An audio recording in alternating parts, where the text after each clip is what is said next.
Ao mercado da pecuária, como foi então o início da semana, preço, oferta, exportações. E quem faz essa análise agora para a gente aqui é Pedro Gonçalves, engenheiro agrônomo e analista de mercado da Scott Consultoria. Muito bem-vindo, boa tarde, Pedro. Uma boa tarde, Simone. Tudo certo por aí? Espero que tudo certo com todo mundo que está acompanhando a gente. Inclusive, boas notícias, né? Você colocou muito bem essa abertura comercial para a Indonésia aqui. Essa abertura aí, né, Indonésia chegando, não é, Pedro? Mas como é que está a oferta, a escala dos frigoríficos com essa possibilidade a mais aí, desses mais frigoríficos aí para exportar a nossa carne brasileira para a Indonésia? Exatamente. A gente está em um momento até um pouco menos animado do que a gente estava da semana passada, né? A gente finalizou a semana ali praticamente em alta, mas na sexta-feira a gente já viu a possibilidade de queda justamente muito bem colocada pelas alas de abate das unidades frigoríficas. Elas já começaram assim mais, né? Vinha aí mais ou menos para o final do mês passado, uma semana, 10 dias, agora começa a ser mais próximo de semanas. A gente vê algumas unidades frigoríficas praticamente fechando o mês, justamente estratégias, né? Esse momento de pouco escoamento, inclusive, a gente tinha uma expectativa que fosse melhor para essa virada de mês, mas o mercado interno um pouco mais travado, muito por causa da compra das proteínas alternativas, né? Que a proteína alternativa, a gente fala aqui do frango, né? Que tiveram uma ação de troca melhor, por exemplo, de 1 quilo de dianteiro bovino, está comprando quase frango, né? Ou seja, estava indo para uma carne e outra um pouquinho de lado. E a gente viu isso acontecendo e isso impactou a demanda do carne para o Brasil. O que ajudou a segurar muito foi justamente a exportação. Muito bem nessa habilitação, né? 17 unidades frigoríficas habilitadas para exportação para a Indonésia. Indonésia que está entre ali os 10, 15 maiores compradores de carne bovina do Brasil. Desde o início do ano para cá, praticamente dobrou o volume, né? Triplicou praticamente a questão de compra deles por nossa carne. É claro que ainda tem que ir mais para chegar nos nossos principais compradores. Mas a gente viu um mês marcado aí por grandes compras de México, né? Rússia que desde 2006, lá 2007, que era o nosso maior comprador, inclusive, para aquela época, vinha ali patinando um pouquinho mais, comprando de outros fornecedores, comprando mais carne suína do que a carne bovina, e agora a gente volta a comprar carne bovina, movimenta mais, desde o início do ano tem novas habilitações para exportação para a Rússia, México fazendo isso também, e eles são nossos terceiros maiores compradores, isso para o mês passado.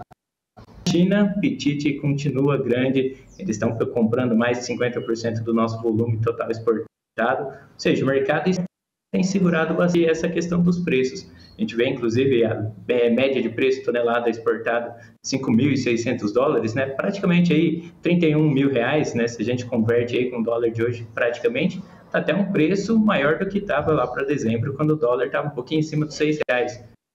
Fatores acabam impactando essa questão da margem do frigorífico, né, e tudo mais. Mas, por um momento, a gente vê um cenário oscilando um pouco mais agora, né, pelo menos nessa quinzena, ele não deve ser tão positivo como foi a semana passada, deve caminhar um pouco mais num cenário um pouco mais lateralizado, com quedas nos preços, inclusive hoje nós tivemos uma queda na cotação da arroba boi gordo, deve ficar mais próxima dos 315 do que dos 320 para essa semana, deve ter algumas pressões, mas não deve ser alguma coisa tão grave quanto foi naquele período lá que a gente, com as negociações dos Estados Unidos, né, como que ia ser todo aquele cenário, todo mundo assustado, cotação até caiu para baixo dos 300. Não deve ser desse tipo.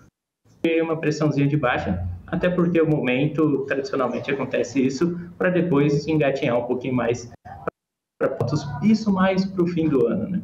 Tá certo, Pedro. Então, a gente vê aí a arroba do boi trabalhando nesse patamar que você trouxe para a gente, 315, isso nesses primeiros 15 dias do mês de setembro, não é? Pouco escoamento, um pouco travado ainda, mas o lado positivo, mesmo com tarifácio, não é, Pedro, que gera essa preocupação aí para o setor, as exportações seguem positivas, ritmo acelerado aí, a gente vê a Rússia, México chegando, a China com o apetite de sempre, né? Mas o consumidor, ele esperava então uma queda aí nos preços, não é? Por enquanto, ainda nada, Pedro? Ainda nada, né? O que a gente está vendo, né? Quando a gente fala da questão do nosso consumidor, como que vai chegar esse preço? Porque quando tem um cenário, né, de queda da cotação da arroba boi gordo, a gente carne no varejo, ela chega mais barata, né, para o consumidor fazer um churrasco, poder festejar alguma coisa. Até brinquei semana passada bastante, a gente poder fazer o churrasco comemorando esse avanço do Corinthians na Copa do Brasil. Agora o Corinthians também mal no Campeonato Brasileiro, né? Mais empatando que ganhando, mas voltando para o mercado, a gente vê um cenário de que algumas praças têm alta no preço. A gente viu o Rio de Janeiro trabalhando um pouquinho mais com alta preço, e a região de São Paulo que vem com os preços um pouquinho mais baixos. As variações grandes, porque que a gente o varejo trabalhando com margens um pouco positivas ainda para o momento. Ou seja, a cotação da arroba do boi para o produtor, esse preço chegar para realmente o varejo, para o consumidor final, ele tem um tempo aí, a gente coloca mais ou menos 1 mês e meio, 2 meses, para esse dado se refletir. Agora, se durante esse período, se forem quedas sucessivas, começar em algum momento uma alta para a cotação da arroba do boi gordo, ou seja, a unidade frigorífica mais para o produtor, aquele reflexo que teria, né, das cotações dos preços em queda chegando para o varejo, acaba não chegando. Eles seguram a sua margem. Então, mesmo que seja um cenário aí de queda nesses preços momento, deve demorar um pouquinho mais para chegar para o nosso consumidor final. Só que vale ressaltar aqui que os preços hoje, né, da Vina, eles trabalham quase 30% a mais estavam trabalhando para o mesmo período do ano passado. A gente viu um cenário de valorização consecutiva para a arroba do boi gordo. Só que mesmo assim, a gente está vendo um consumo, por mais que a gente fale aí com um consumo um pouco aquém do esperado, um pouco lateralizado, o consumo existe. A gente está falando de um semestre, o primeiro semestre desse ano foi praticamente recorde de abates. A gente viu muitos bovinos ainda sendo abatidos, uma disponibilidade de carne muito boa. E os preços em alta, a gente viu uma demanda bastante aquecida para o mercado. Se a gente não tivesse mercado que absorve 75%, 70%, 65%, dependendo do ano, da nossa carne interna, se esse mercado não tivesse aquecido, a gente tem essas altas para a cotação da arroba do boi gordo, porque ele ainda é majoritário no que a gente fala com relação à distribuição do que vai para o mercado interno. A exportação ajuda bastante, mas ainda o cenário que compõe a cotação da arroba do boi gordo é interno. Ainda tem aquela situação de que podia ser um pouquinho melhor, a situação econômica poderia estar um pouco melhor para esse momento. A gente ainda vê um cenário positivo. Desemprego em baixa, tensão de consumo das famílias caminhando em recuperação nos últimos meses. Então, o cenário é bom, mas ainda tem que melhorar um pouquinho mais para trazer mais firmeza para essa cotação no momento. É claro. E aí tem aquele reflexo. Por que o preço da arroba do boi gordo, que está em queda, ainda não chegou para o consumidor final? Tem toda uma cadeia entre o produtor e o consumidor final que acaba segurando um pouco mais com essas margens, né? Então tem um tempinho ainda, um precinho um pouco mais calmo dessa picanha para a gente poder fazer um churrasco. Tá certo, Pedro Gonçalves, analista de pecuária da Scott Consultoria. Muito obrigada, viu, Pedro, por essa conversa hoje aqui com a gente.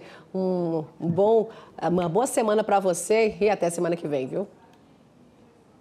A gente que agradece, viu, Simone? Um forte abraço a todo mundo que está acompanhando a gente. Até a próxima. Tchau, tchau. Até lá. Seguindo aqui, gente.